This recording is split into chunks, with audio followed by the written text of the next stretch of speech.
Assalamualaikum warahmatullahi wabarakatuh. Kami dari kelompok 2 akan mempresentasikan tahap-tahap pelaksanaan penelitian tindakan kelas. Saya sebagai pemateri pertama akan menjelaskan tentang perencanaan tindakan kelas. Perencanaan adalah kegiatan atau planning yang pada awalnya dalam melakukan penelitian tindakan kelas. Langkah ini menjadi landasan bagi langkah-langkah yang selanjutnya. Tahap ini dilaksanakan pada perencanaan yang pertama meliputi identifikasi masalah. Dalam mengidentifikasi masalah, suatu rencana penelitian tindakan kelas diawali adanya masalah-masalah yang dirasakan atau disadari oleh seorang guru di dalam kelas. Apabila dibiarkan terus-menerus akan berpengaruh kepada proses pembelajaran. Adapun menurut pendapat para ahli Hopkins mengungkapkan bahwa penelitian tindakan kelas tidak selalu dalam identifikasi masalahnya tidak selalu berdasarkan masalah-masalah yang ada, tetapi guru juga bisa melandasinya dengan gagasan-gagasan yang ada.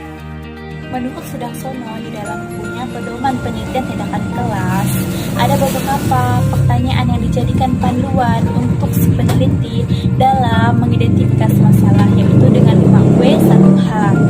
Ada pun pertanyaan-pertanyaan yang mengarah pada refleksi diri, membutuhkan keterbukaan dan kejujuran oleh seorang. Bismillahirrahmanirrahim. Baik, di sini saya akan menjelaskan materi tentang menganalisis dan merumuskan masalah. Nah, langsung saja. Menganalisis masalah adalah langkah yang harus dilakukan oleh seorang guru.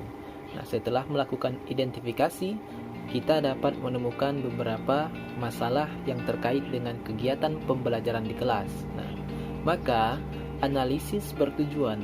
Tujuan analisis itu adalah agar dapat menjadi lebih jelas dan dapat menduga faktor-faktor penyebab dari masalah tersebut. Nah, dalam tahap ini, peneliti menjelaskan tentang apa, mengapa, kapan, dan di mana, oleh siapa, dan bagaimana tindakan tersebut dilakukan. Nah, peneliti tindakan kelas yang ideal sebenarnya dilakukan berpasangan antara pihak yang melakukan tindakan dan pihak yang mengamati proses jalannya tindakan tersebut. Nah, bila dilaksanakan sendiri oleh seorang guru sebagai peneliti, maka instrumen pengamatan harus disiapkan dan disertai lembar catatan lapangan.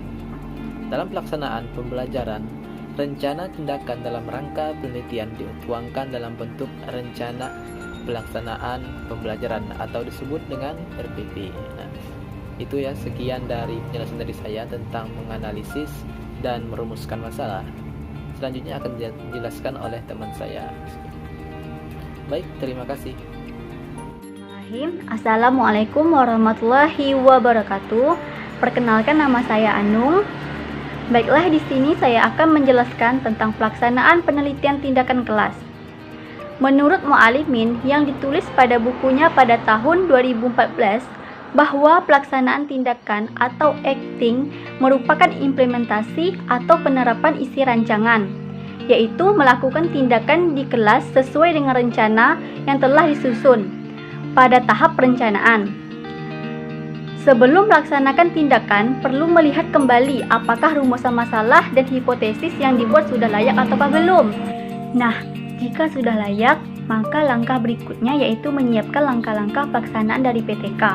Langkah-langkah pelaksanaan dari PTK yaitu ada 4. Yang pertama, kita sebagai peneliti harus membuat rencana pembelajaran dan skenario tindakan yang akan dilakukan terlebih dahulu, yakni bisa mencakup langkah-langkah yang dilakukan oleh guru dan siswa dalam kegiatan tindakan. Nah, yang kedua, menyiapkan fasilitas atau sarana pendukung yang diperlukan. Nah, fasilitas atau sarana pendukung ini misalkan alat peraga, media, dan segala hal yang diperlukan dalam rencana pembelajaran. Lalu yang ketiga, menyiapkan alat perekam, cara merekam serta cara melakukan pengamatan pada proses dan hasil kerja siswa. Selain itu, cara melakukan analisis data baik pada hasil observasi maupun pada hasil kerja siswa. Nah, yang terakhir, yang keempat, mempraktekkan sendiri hasil rancangan yaitu mensimulasikan pelaksanaan tindakan dengan mempertimbangkan waktu pelaksanaan dan metode tindakan yang akan dilaksanakan. Oleh karena itu, guru harus melihat jam mengajarnya. Sekian dari saya, terima kasih. Bismillahirrahmanirrahim. Baiklah, saya akan meneruskan pembahasan dari Anung. Pelaksanaan merupakan implementasi dari semua rencana yang telah dibuat. Tahapan ini yang berlangsung di dalam kelas adalah realisasi dari segala teori pendidikan dan teknik mengajar yang telah disiapkan sebelumnya. Langkah-langkah yang dilakukan guru tentu saja mengacu pada kurikulum yang berlaku dan hasil yang diharapkan berupa peningkatan efektivitas, keterlibatan kolaborator untuk membantu si peneliti agar lebih mempertajam refleksi dan evaluasi yang dilakukan terhadap apa yang terjadi di dalam kelasnya sendiri. Dalam proses refleksi ini, segala pengamatan, pengetahuan, dan teori pembelajaran yang dikuasai dan saling kait mengait. Baiklah, sekian dari saya. Terima kasih. Bismillahirrahmanirrahim. Assalamualaikum warahmatullahi wabarakatuh. Perkenalkan, nama saya Ramadhani. Di sini saya akan menjelaskan tentang pengamatan tindakan kelas. Pengamatan merupakan kegiatan observasi dilakukan bersamaan dengan pelaksanaan tindakan. Data yang dikumpulkan pada tahap ini berisi tentang pelaksanaan tindakan dan rencana yang sudah dibuat, serta dampak terhadap proses dan hasil instruksional yang dikumpulkan dengan alat bantu, instrumen pengamatan yang dikembangkan oleh peneliti. Pada tahap ini, perlu mempertimbangkan penggunaan beberapa jenis instrumen ukur penelitian guna kepentingan triangulasi data. Dalam melaksanakan observasi dan evaluasi, guru tidak harus bekerja sendiri. Dalam tahap observasi ini, guru bila dibantu oleh pengamat dari luar atau sejawat atau pakar. Dengan kehadiran orang lain dalam penelitian ini, penelitian tindakan kelas yang dilaksanakan menjadi bersifat kolaboratif. Hanya saja pengamat luar tidak boleh terlibat terlalu dalam dan mengintervensi terhadap pengambilan keputusan tindakan yang dilakukan oleh peneliti. Terdapat 4 metode observasi, yaitu observasi terbuka, observasi terfokus, observasi terstruktur, dan observasi sistematis. Sekian dari saya. Baiklah, di sini saya akan melanjutkan keterangan dari saudara Ramadhani. Nah, ada beberapa prinsip yang harus dipenuhi dalam observasi, yaitu di sini ada 5 prinsip. Pertama, ada perencanaan antara guru dan si pengamat. Kemudian yang kedua, fokus observasi harus ditetapkan bersama.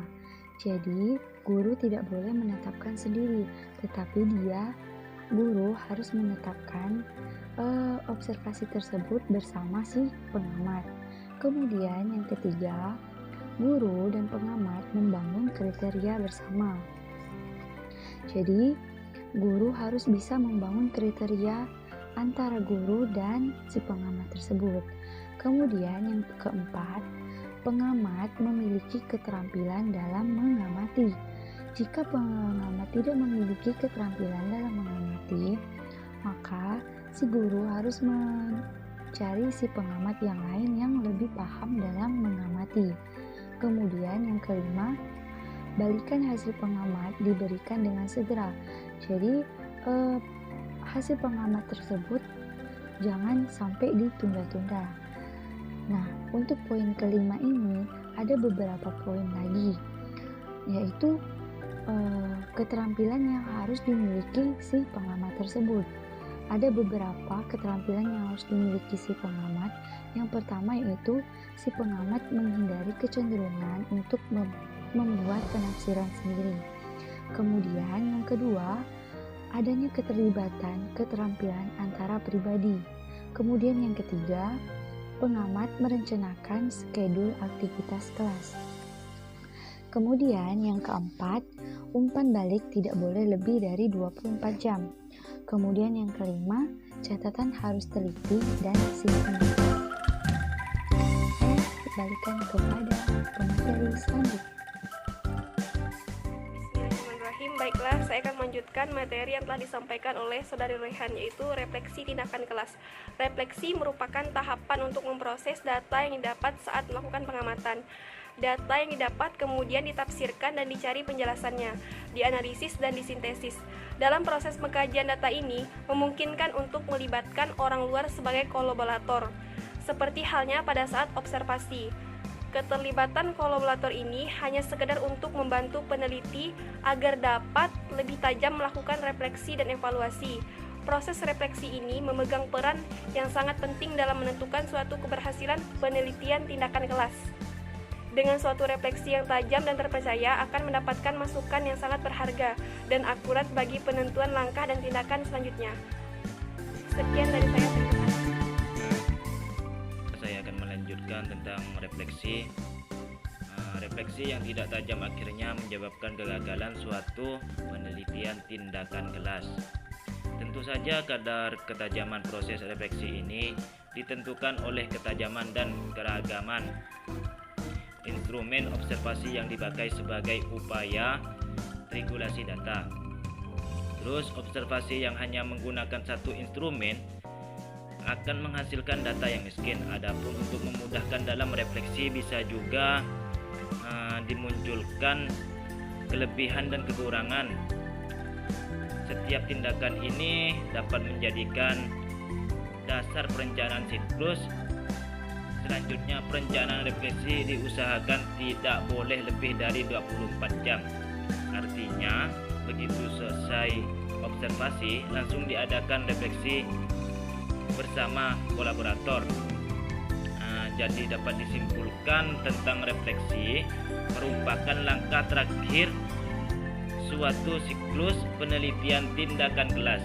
Dalam tahapan ini, guru merenungkan dan menarik kesimpulan apakah metode penelitian tindakan kelas dilakukan untuk menghadapi permasalahan di kelasnya berdampak positif atau negatif.